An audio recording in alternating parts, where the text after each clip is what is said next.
de aquellos de quienes se esperaba el amor a ese prójimo, que se logró, que pasara de largo. Y de un hombre de quien no se esperaba esa respuesta, entonces miramos qué se obtuvo. Verso 33. Pero un samaritano que iba de camino vino cerca de él y viéndole fue movido a misericordia. ¿Quién era? Un samaritano. Y este hombre que estaba tendido en el piso, muy probablemente no era samaritano. Era otro judío. Y aquí es donde tienen que ponérsenos los pelos de punta. Porque judíos y samaritanos no se llevaban bien. Pero este hombre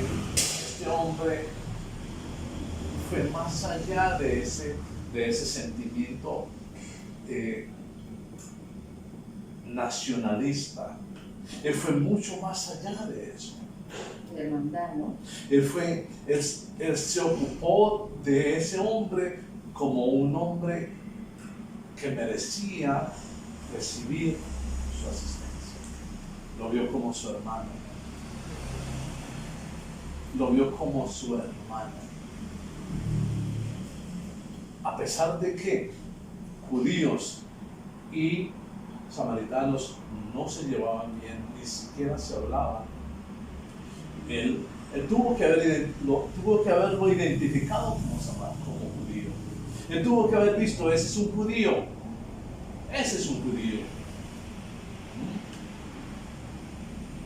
Pero a pesar de haberlo identificado como judío, ¿qué hizo? Se detuvo. Vino a él y viéndole fue movido a misericordia. ¿Fue movido a qué? A misericordia. Recordemos que la misericordia es una de las cosas, de las tres cosas más importantes de la ley, según el Señor Jesucristo. ¿Cuáles son las otras dos? Lo hemos leído en Mateo 23:23. Justicia, fe y misericordia. El Señor Jesucristo dice, esas son las tres cosas más importantes de la ley. Ese hombre fue movido a misericordia. ¿Ustedes creen que el Papá Dios rechazó a este hombre por ser samaritano?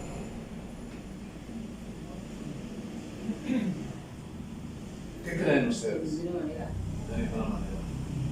¿Ustedes creen que Dios aplaudió al levita y al sacerdote?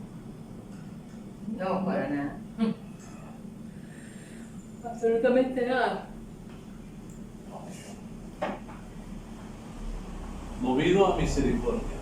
Recordemos que la misericordia es esa virtud mediante la cual no pagamos a alguien con el mal que merece. Ese samaritano debe decir, este judío alguna vez ha rechazado a uno de mis hermanos. Como este hombre ha rechazado a alguno de mis hermanos samaritanos, entonces yo también lo voy a desconocer ahora que necesita ayuda mía. Eso, de acuerdo con la tradición, era lo que merecía ese judío que estaba medio muerto. Pero el samaritano que tuvo, Misericordia.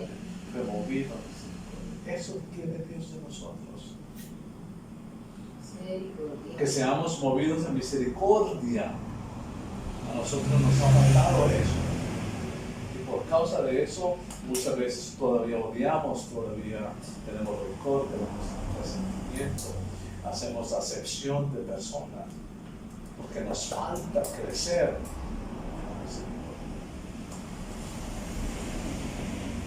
Y la misericordia, ¿qué hizo? ¿Qué hizo la misericordia? ¿De qué manera operó en este hombre la misericordia? Primero, se acercó. Número 1, la misericordia hace que nos acerquemos a aquel que es diferente a nosotros. A ese que es diferente ideológicamente, políticamente, socialmente, económicamente y en todos los órdenes que usted quiera. La misericordia tiene que acercarnos con las otras personas.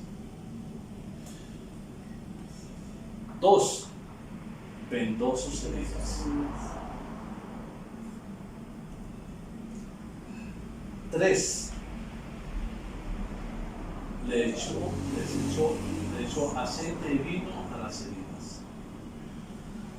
4, lo puso en su caballo. 5, lo llevó al mesón. El mesón es como un hostal.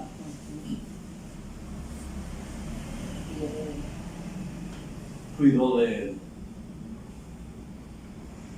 4, cuidó de él. Otro día al partir, mire, pasó un día con él. No está escrito, pero está entre líneas. Pasó un día con él. Otro día al partir, sacó 2 denarios, 5. ¿Sacó qué? Puso de su dinero, dispuso de su dinero en beneficio de él y los dio al mesonero y le dijo, cuídamele. 6. Y 7, todo lo que gastes de más, yo te lo pagaré. Yo lo pongo. Te lo pagaré, te lo repongo. 7.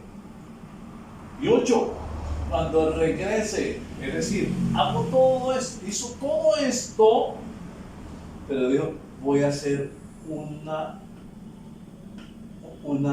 retroalimentación, una inspección, una observación de cómo va este hombre cuando yo regrese. Cuando regrese pasaré por aquí y lo miraré. Y no solamente lo miraré, sino que si hay alguna deuda económica por pagarte, yo te la pagaré.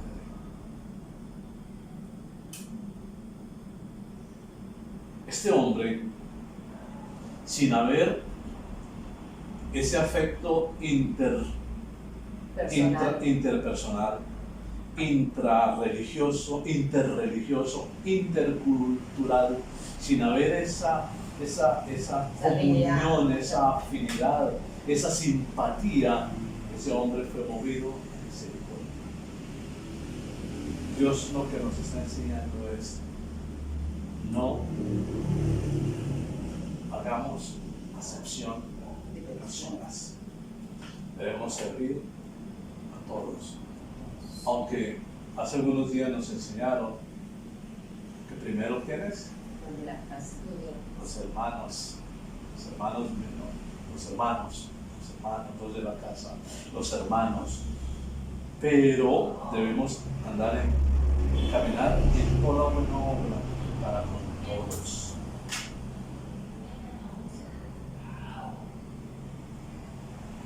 La misericordia tiene que acercarnos a las otras personas para hacerles el bien, para vendar sus heridas,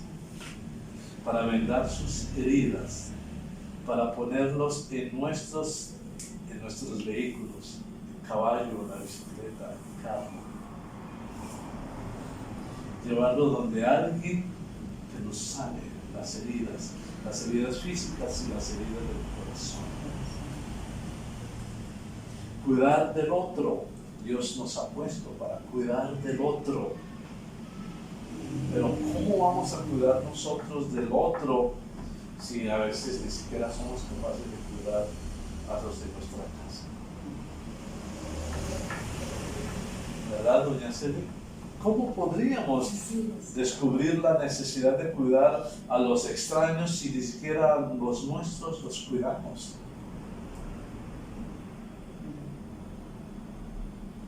Dios nos está enseñando eso.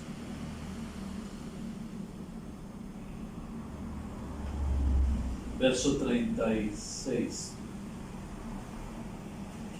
Ahora viene el Señor Jesucristo y le pregunta: ¿quién pues de estos tres te parece que fue el prójimo del que cayó en manos de los ladrones? El intérprete de la ley acertadamente dice: el que usó de misericordia con él. ¿Cómo concluye el Señor Jesucristo? Entonces le digo, Entonces, Dios lo mismo. y esto, para que tengas herencia en la vida eterna, debes tener ¿qué? Misericordia. En tu relación con todos, los que amas, los que no amas, los que te aman y los que no te aman, los de tu casa y los de fuera, los de tu congregación y los de otras congregaciones, los de tu religión y los de otras religiones. Así de sencillo lo concluye el Señor. Esa es la religión del Señor Jesucristo que nosotros ofrecemos. Punto. A mí me gusta mucho ese patrón. ¿Es fácil hacerlo? No es fácil si el Señor Jesús no está con nosotros. No es fácil si el Espíritu Santo no nos guía. Recordemos que una de las características del Hijo de Dios es la de ser guiado por el Espíritu Santo. Si el Espíritu Santo nos guía, cada vez somos más sensibles a las necesidades de